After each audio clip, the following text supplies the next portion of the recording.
I was speaking with both of the daughters in the midst of this family meeting. If your choice is to decide a plan of care that ultimately leads to a lesser time to be with your mom, a shortened life, but that we were going to minimize her suffering, that we weren't going to hasten death, but we were going to minimize her suffering, then I think it's a holy choice for us to pursue. And that's what really guided them to make her comfort care. A holy choice. Wow. Not something I would ever consider saying in a family meeting, but coming from a Presbyterian minister, those are some pretty powerful words. And those are the words of Reverend Ariel Flores, a chaplain with the UCLA Palliative Care Program in Los Angeles. He's here with us today to discuss the role of spirituality and religion in healthcare. We'll start off by defining what spirituality is, how it differs from religion, why it's so important, and how we can support it as clinicians. We'll discuss screening tools, the role of chaplaincy, and some stories about the impact it can have on clinical care. Welcome back to At the Bedside. I'm Joffer. I'm Tamar. And I'm Margot. We're grateful to be joined today by one of the legends in the field of spirituality and healthcare, Dr. Christina Pukalski. She's an internist and professor of medicine at George Washington and is the director and founder of George Washington University's Institute for Spirituality and Health. Her path to spirituality and medicine started well before medical school. I remember being really struck by people who had advanced, joint disease. One person in particular was an artist, and his hands were really mangled. And I just was listening to his story. And from my perspective at that time, young person, it seemed tragic and hopeless to me. That's not at all where this person was. He was full of life, and he had managed to transcend his disability. He had managed to paint in a different way. And, it really impressed me. And it impressed me that he had so much joy and meaning in his life. And so that's where I began to think about how we may box people into their diagnoses. When you read a diagnosis on a chart and you go in and that's what you're focusing on, that this is patient with acute leukemia, or this is patient with dementia, people are much more than their diagnoses. And I really learned that from that experience. People who tended to be able to stay out of the hospital were people who had good social connections. And I noticed really their spiritual lives were important. They maybe were connected to a faith community, or they just had this sense of inner peace. Also with us is Dr. Irene Kang, a breast oncologist at USC Norris Comprehensive Cancer Center. She describes her own path to spirituality, not just being raised Christian, but from a significant experience she endured with her family. I actually lost my little sister in a car accident.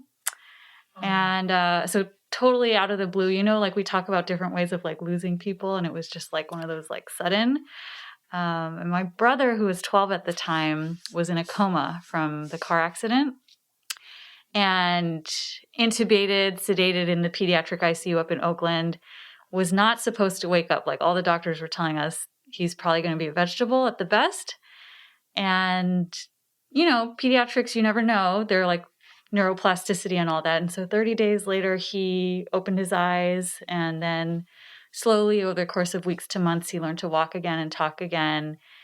And so, needless to say, our family was in and out of the hospital quite a bit. And I think part of just how medicine stepped in to be there for us, but also how awful that period of time was, I think made such an impression on me. And so definitely was part of why I got into medicine, and then was also, I think, made an impact on how I viewed the world spiritually as well during that time. Okay. So first we need to get a definition on the table of what exactly we mean by spirituality. Everybody has a spirit. Everybody has some sense of meaning and purpose and some understanding of transcendence, which is a tough word for people. So something greater than ourselves. However we understand that. Could be family. It could be nature. Could be, the purpose that we find that we have on our life here on earth. It could be religion. It could be God. It could be the divine. There are many words that people put on that. But that is something we all share. And where some of the conflict comes in is around the words. My spirituality is different from yours. Everybody's spirituality is different from everyone else's because we're unique.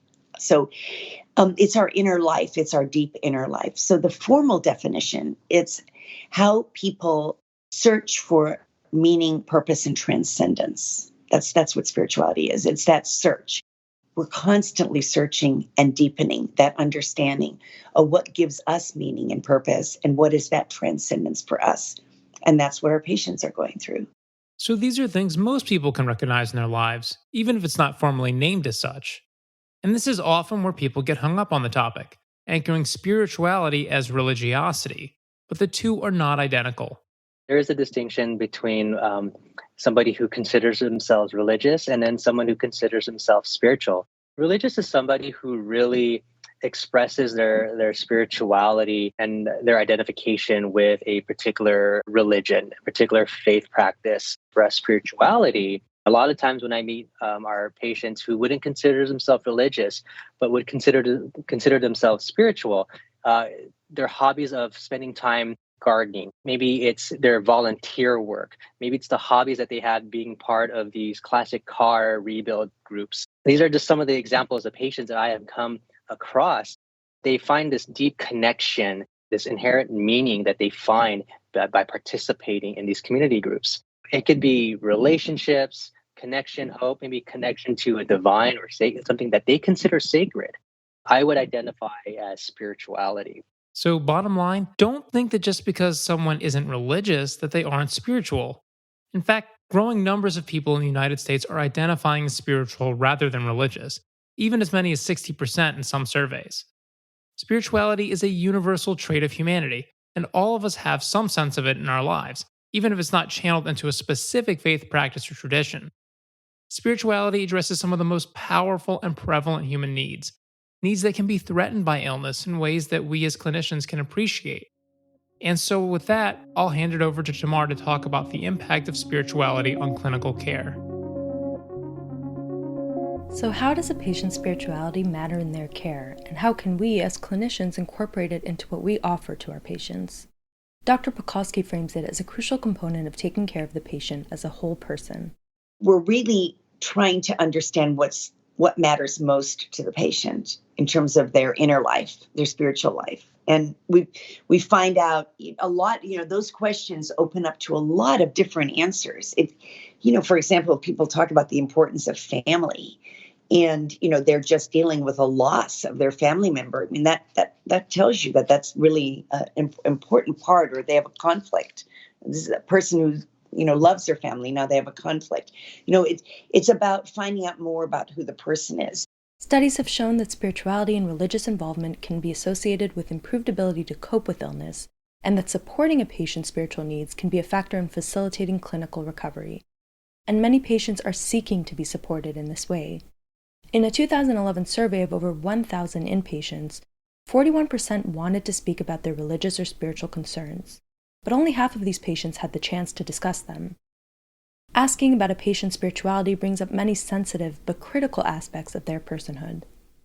So part of earning the trust is being respectful and trying to understand who that person is and giving them a chance to share that. If we ask about anything about that person, their cultural background might come up, who they are, what's important, what matters most. These are things that we have to build rapport, and part of that is being respectful and understanding everything that matters to that person, including their inner life and their spirituality.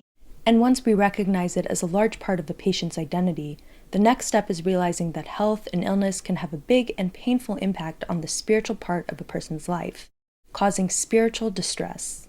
You see people, especially in hospital settings, just kind of feeling like they've hit rock bottom. They're so sick, or they feel alone, especially in the hospital.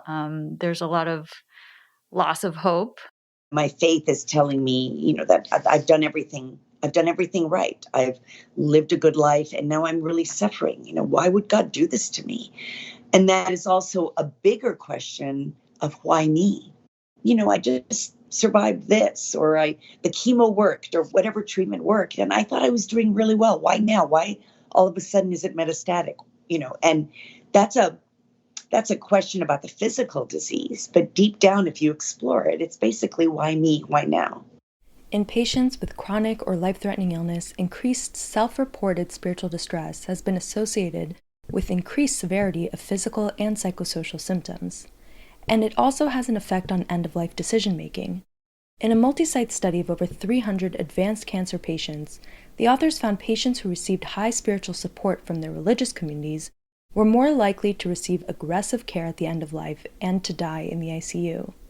But among this group, patients who got spiritual support from their clinical team underwent fewer aggressive end-of-life interventions and were more likely to use hospice, highlighting the important role we can play in helping patients navigate spirituality and health. Reverend Flores echoed Drs. King and Pukalski in speaking about how he identifies spiritual distress in patients. A lot of the times the signs that I try to look for, or I ask the team to look for, is when they start asking the why questions. It doesn't have to necessarily be of a person of a particular faith. It's anybody who asks like the questions like, why me? Why now? What did I do to deserve this?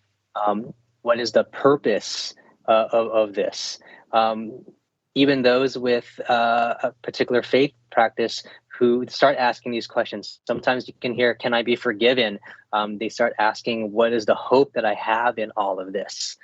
And so those are kind of the signs that I look for, that I can see that somebody is encountering spiritual distress. And those are the kind of the moments that I would really like to spend my time in processing with our patients and even their family members at bedside, to really go behind what those the questions, because sometimes there's value in existential pain.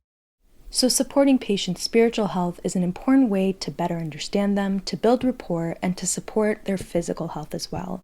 With that in mind, Jaffer will take us through an accessible approach for assessing spiritual health and distress.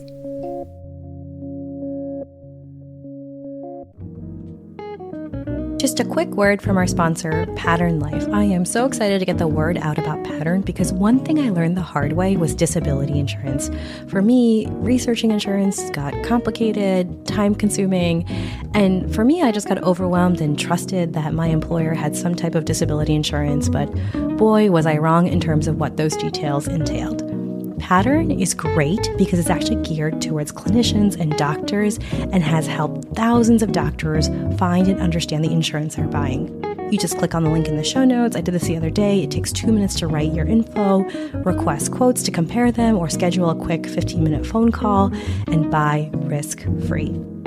So request your quote today at patternlife.com so you can use your time better, save money, and be prepared for the unknowns in the future. Don't make mistakes like me and be confident that your family and income are protected no matter what the future holds. And with that, let's get back into the episode. So how do you actually get into talking about this with patients? It can feel like we're plunging into a big theological discussion, but we should think about this like we do any part of a patient's health, using validated screening tools to help guide the interview. Dr. Pukalski created one such tool to help us break down the discussion of spirituality into 4 key elements, all contained within the mnemonic FICA, which stands for faith, importance, community, and assessment. So let's start with how we ask about faith.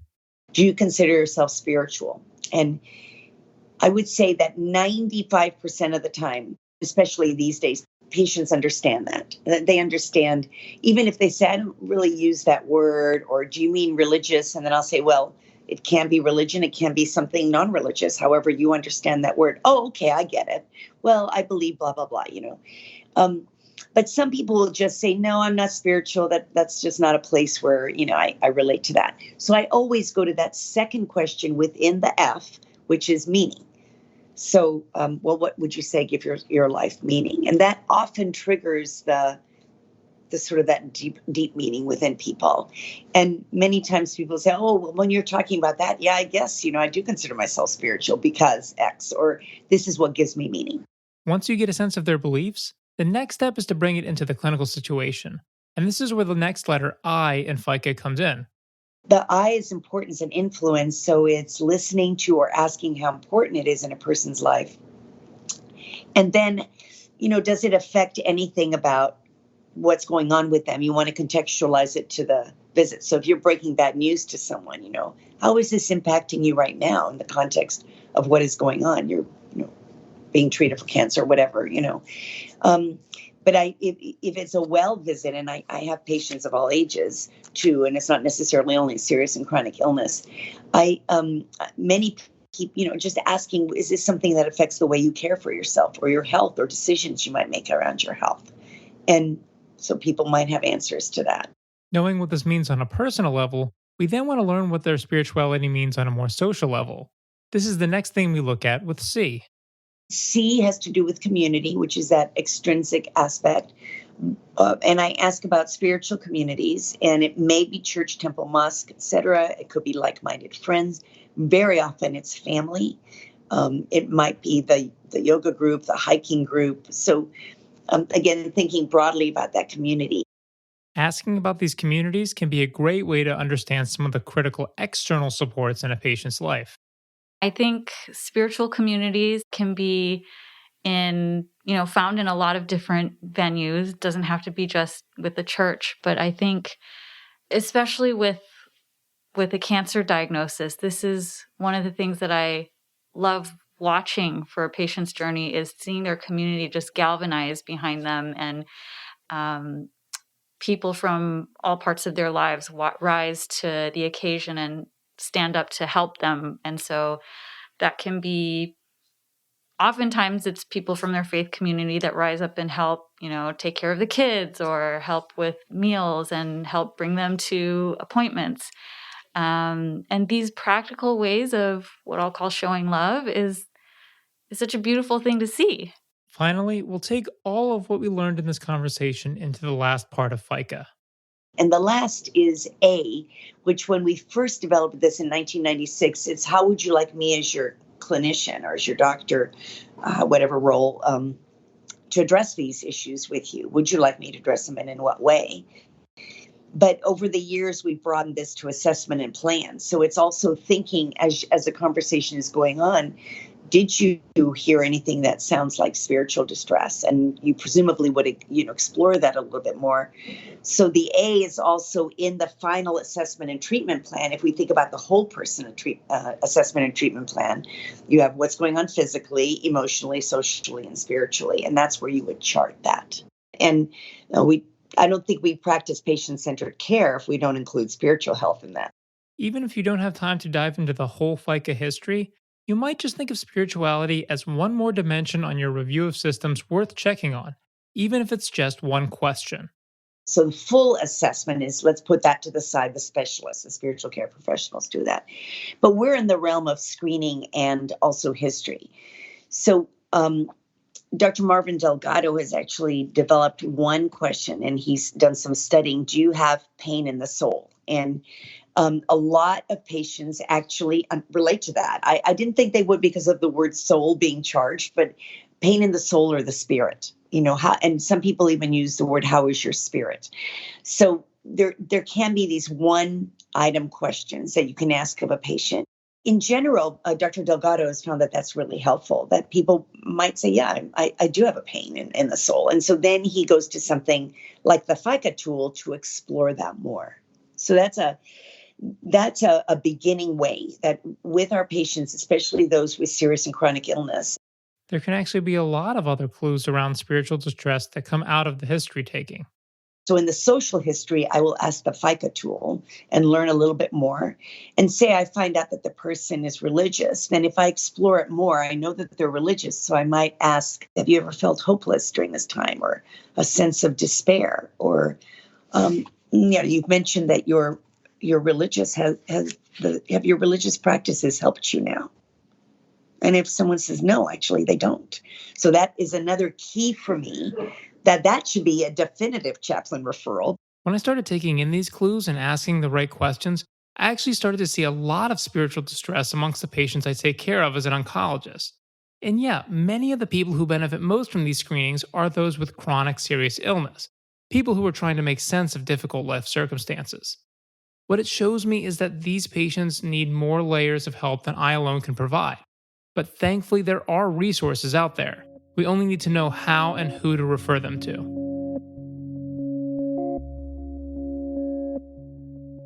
Let's talk about the experts you can turn to for help. Chaplains.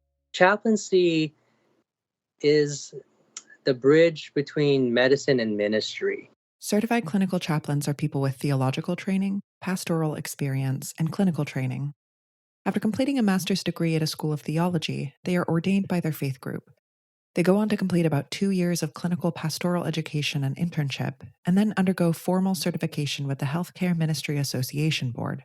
It's a rigorous and emotionally challenging training process, as Reverend Flores describes. I would say that the biggest challenge was learning more about who I am as a minister, dealing with life and death. Normally in the church setting, you're not dealing with too much death. It's a completely different type of ministry, but I do find it really rewarding. And being in this setting and with the team and really hearing the stories of our patients at bedside, and to really plumb the depths of their grief, of their sorrow, their anxieties, and also trying to find hope in the midst of all of that. So, what is the role of a chaplain on an interdisciplinary team? My role is to be religious and spiritual care provider on the team. And it's not specifically focused on any particular denomination, any faith practice. We ask our patients who have, maybe if they're differing faith practice in my own, we like to ask, tell me more about how does your faith inform you?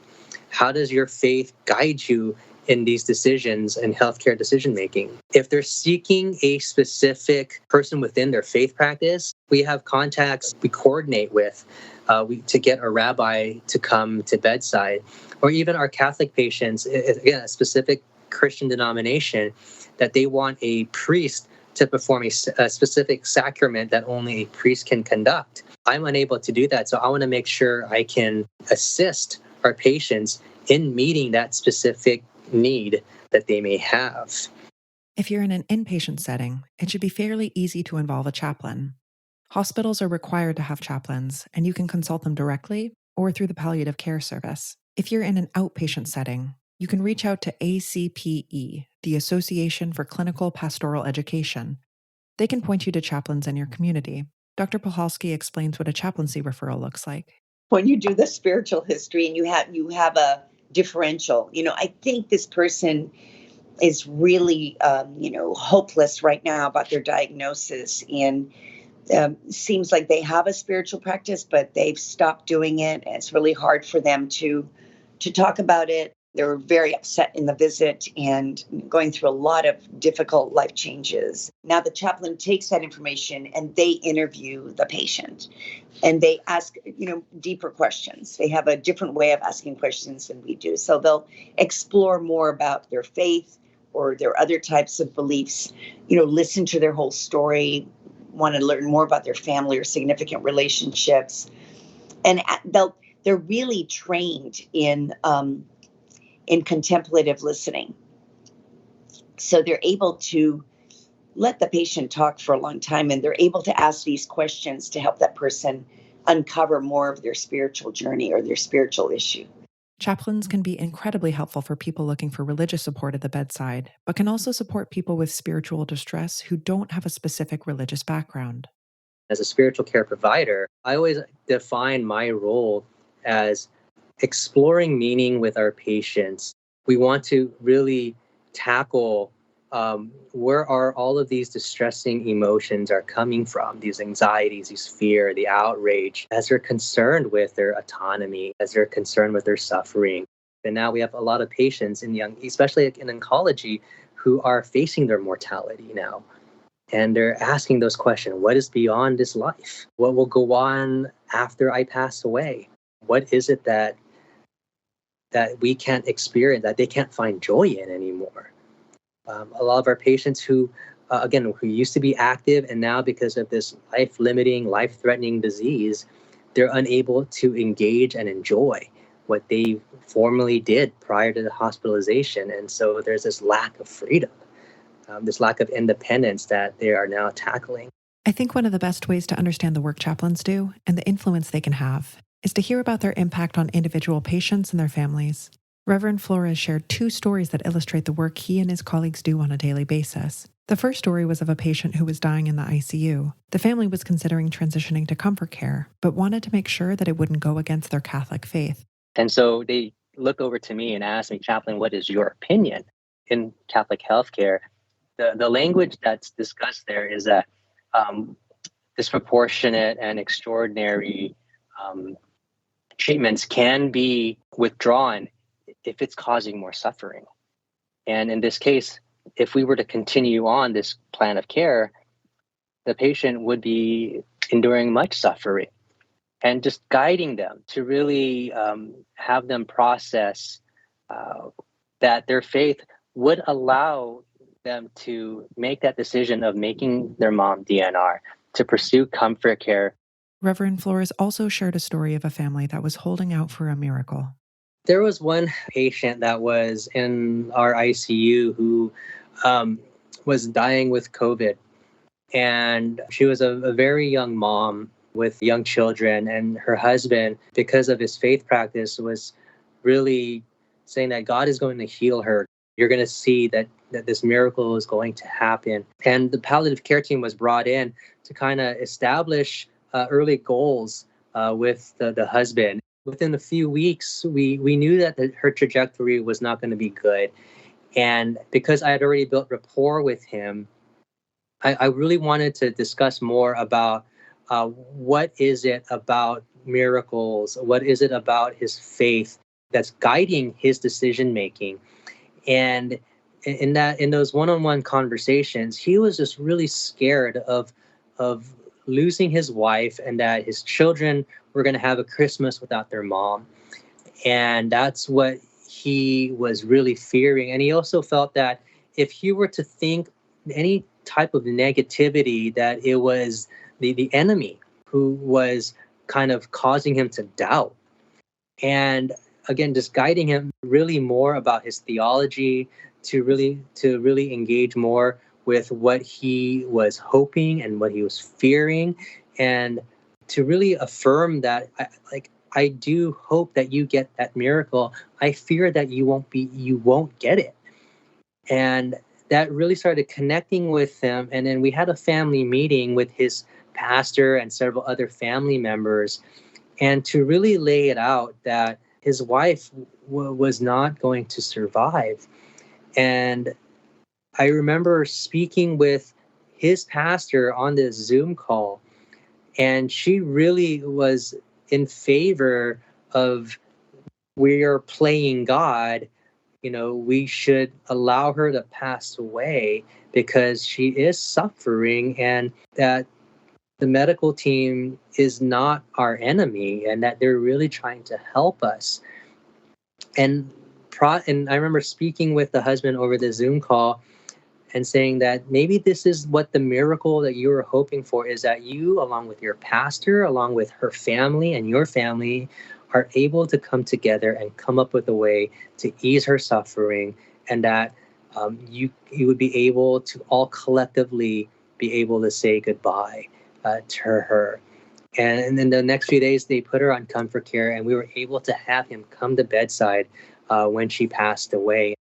Chaplains have the training and experience to connect with our patients in ways that may be challenging for those of us coming from more secular backgrounds, and can be an indispensable resource for patients and families going through some of the hardest times of their lives. Spirituality can feel like a huge topic to take on with patients, but I hope our discussion today has shown how impactful and medically relevant this topic can be, particularly for those facing serious illness, regardless of their religious background or lack thereof. It can also have a big impact on those of us who support patients in their spiritual distress. Yeah, I definitely think caring for patients as they struggle with some of the hardest things in life is incredibly meaningful. It's an incredible privilege.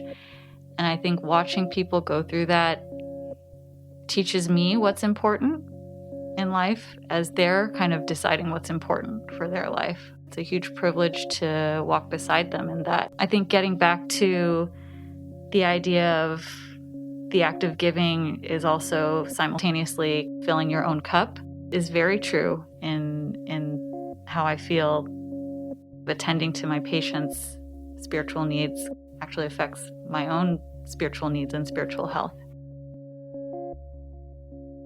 Spirituality is a universal expression of our humanity, and it's a dimension of our health that can grow or suffer with the rest of our health. If we care about mental health and social determinants of health, all the other aspects of a patient's world, we should care about this potentially critical aspect of their inner world. And there are screening tools and chaplaincy resources that are there for us when we do. Thanks for tuning in. We know these topics can stir up more questions and answers, and we look forward to hearing more about your experiences with spirituality and medicine. Please continue the conversation with us online at our Facebook page, on Twitter, or email us directly. Find show notes and contact information for us on our website, CoreIMpodcast.com. If you enjoyed listening to our show, please give us a review on iTunes or whichever podcast app you use. It helps other people find us. We work really hard on these podcasts, so we'd love to hear from you. Let us know what we're doing right and how we can improve. And as always, opinions expressed in this podcast are our own and do not represent the opinions of any affiliated institutions. Finally, special thanks to all our collaborators on this episode. Our wonderful audio editor, Daksh Bhatia, our music editor, Solon Kelleher, our illustrator, Michael Shen, moral and executive support from Shreya Trivedi, and most importantly, thanks to you, our listeners.